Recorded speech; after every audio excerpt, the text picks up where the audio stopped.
देखिए 34 नंबर प्रश्न भूतकालीन समायोजन है और हेडिंग में है कि पूंजी पर ब्याज का लेखा छूट जाना। मतलब कि बीते हुए समय में किसी भी वर्ष पूंजी पर ब्याज देना था, लेकिन गलती से पूंजी पर ब्याज देना क्या हो गया, भूल गया, छोड़ दिया। तो पूंजी पर ब्याज देना छोड़ दिया तो उसके कारण कितना का दिक्कत हुआ, वो चीज सवाल में कहता है सही कीजिए कि अगर पूंजी पर ब्याज देते तो कितना होता, अगर पूंजी पर ब्याज नहीं दिए तो कितना हुआ, ये चीज। तो देखिए सवाल में क्या कहता है उस पर ध्यान दीजिए। ए बी सी साझेदार है जो लाभालाभ को 4-3-3 के अनुपात में बांटते हैं। मतलब जो भी लाभ होता है उस लाभ को 4-3-3 के अनुपात में साझेदार क्या करते हैं, बांट लेते हैं। 1 अप्रैल 2020 को उनकी पूंजी 30,000, 45,000 और 60,000 थी। अंतिम खाते तैयार करने के बाद यह पाया गया कि पूंजी पर 6% ब्याज नहीं दिया गया। आवश्यक समायोजन प्रविष्टि कीजिए। देखिए तो पूंजी पर ब्याज देना था लेकिन हमने नहीं दिया, तो कैसे इसका सही किया जाए, उसके लिए एक एंट्री बनाना है। तो आपको बनाना है एडजस्टमेंट टेबल। एडजस्टमेंट टेबल बनाना है।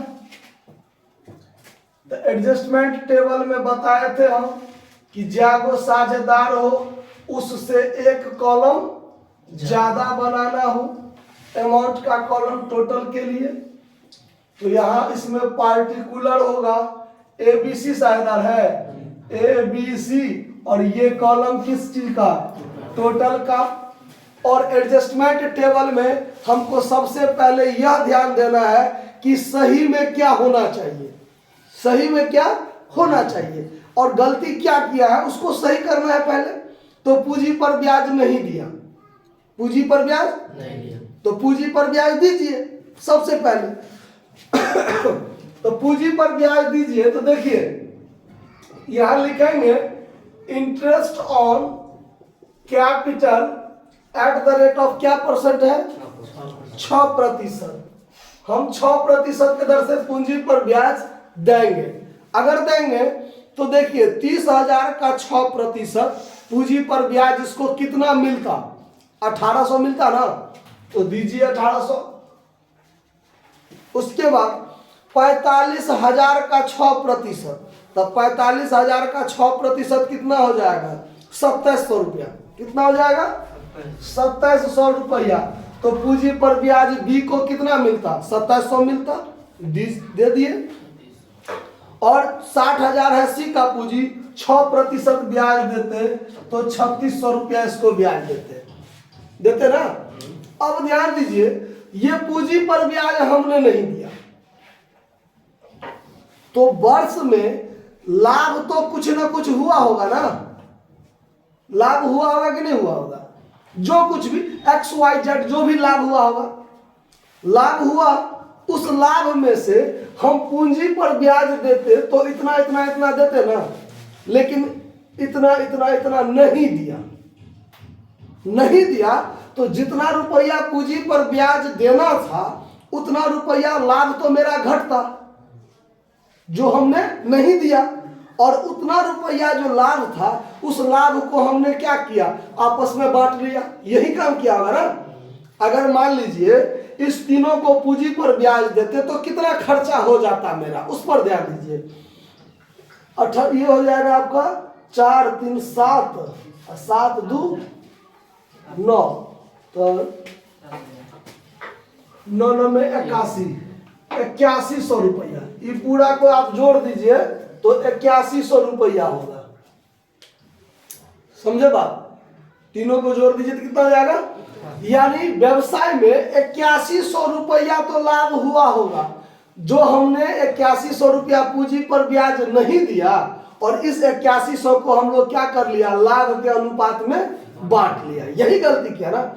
मान लीजिए कि 10,000 लाभ हुआ होगा, मान के चलते हैं मुझबानी 10,000 लाभ हुआ होगा, उस 10,000 लाख में अगर हम पूंजी पर ब्याज देते तो 1800, 2700, 3600 देते तो 8100 मेरा क्या हो जाता, खर्च हो जाता, और बाकी जो लाभ बचता उस लाभ को हम लोग अपने लाभ विभाजन अनुपात में बांट लेते, यही काम करते ना।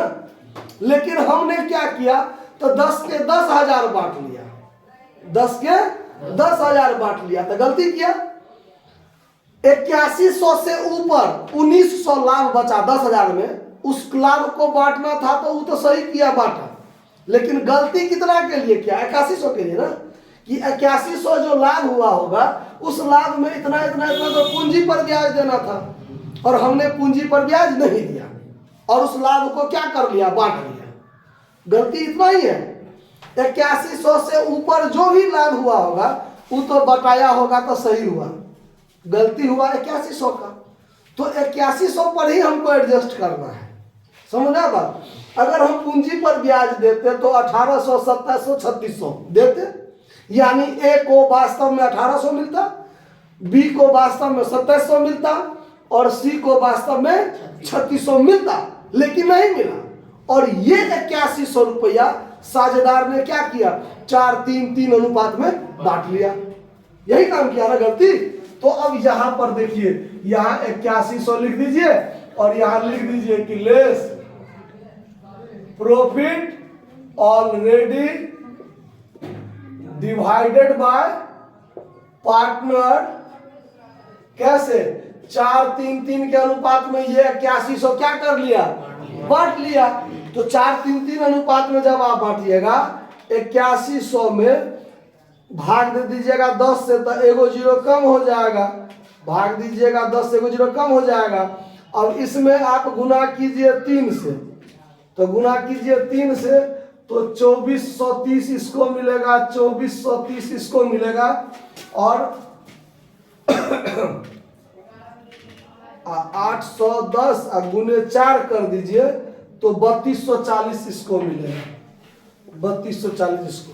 यानी जब हम इसी 8100 को 4-3-3 के अनुपात में बांटे होंगे, चूंकि बांट लिए है ना, गलती तो यही हुआ कि हमने बांट लिया है, बीते हुए समय में लाभ ऑलरेडी बटा चुका है, तो 3240 ए को मिला, बी को मिला कितना 2430 और सी को भी मिला 2430। अब ये होना है वास्तव में पूंजी पर ब्याज मिलना है, लेकिन नहीं मिला और ये गलती से बटा गया है, गलती तो यही हुआ है। अब इसको सही करने के लिए क्या करेंगे हम लोग, कि देखेंगे बारी बारी से कि ए को वास्तव में 1800 मिलना चाहिए था, सही में 1800 मिलना चाहिए था, लेकिन गलती से 3240 ले चुका है, गलती से ना, तो इसको ज्यादा मिल गया ना गलती से, तो जितना ज्यादा मिला है उतना इसमें से क्या कर लेंगे, कम कर लेंगे। तो देखिए इसमें से इसको घटाना पड़ेगा, तो 1440 रुपया माइनस करना पड़ेगा ना।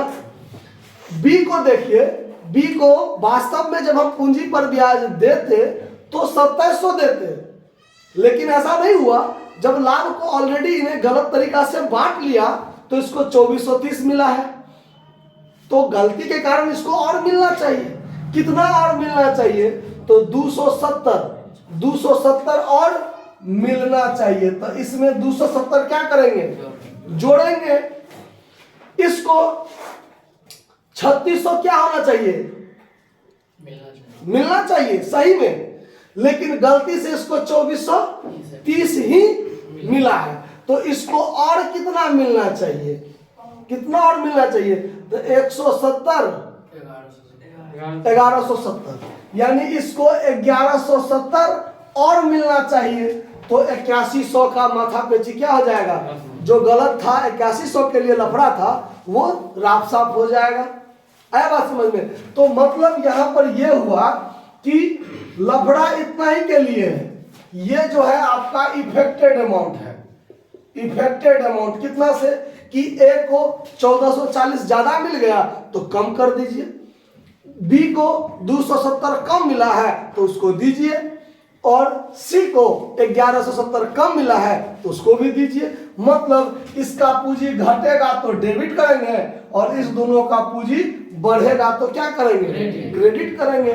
तो इसके लिए बनाएंगे एक एडजस्टमेंट एंट्री। एडजस्टमेंट एंट्री आप लोग फॉर्मेट में बनाइएगा, हम बनाएंगे जिसका पूंजी घटेगा डेबिट से, as capital account DR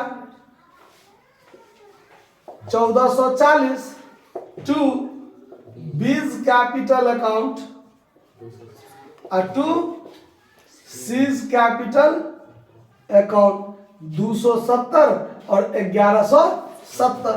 narration लिख दीजिए, being effected amount adjusted by partners capital account. बात आया समझ में कि कहीं कोई दिक्कत है? इसके बाद जो आपका 36 नंबर प्रश्न है, यह भी आपका सेम टू सेम उसी प्रकार है। ध्यान से सुन लीजिए, अभी बता देते हैं, हो सके तो नहीं भी बताएंगे कि उसमें यही पूंजी पर ब्याज देना भूल गया, लेकिन पिछले 3 वर्षों के लिए, पिछले 3 वर्षों तो हर एक साल का ब्याज तिगुना करेंगे ना कि नहीं करेंगे? एक साल का ब्याज इतना इतना तो 3 साल का, तो इसका तिगुना 5400, इसका तिगुना 8100, इसका जो होगा 10,800। और वही टोटल के लिए लफड़ा हुआ जो साझेदार ने लाभ क्या कर लिया, बांट लिया। तो उस उतना पर इसको घटा लीजिएगा, जितना इफेक्टेड अमाउंट होगा उतना के लिए एंट्री बना दीजिएगा। कहीं कोई दिक्कत तो नोट कर लीजिए। धन्यवाद।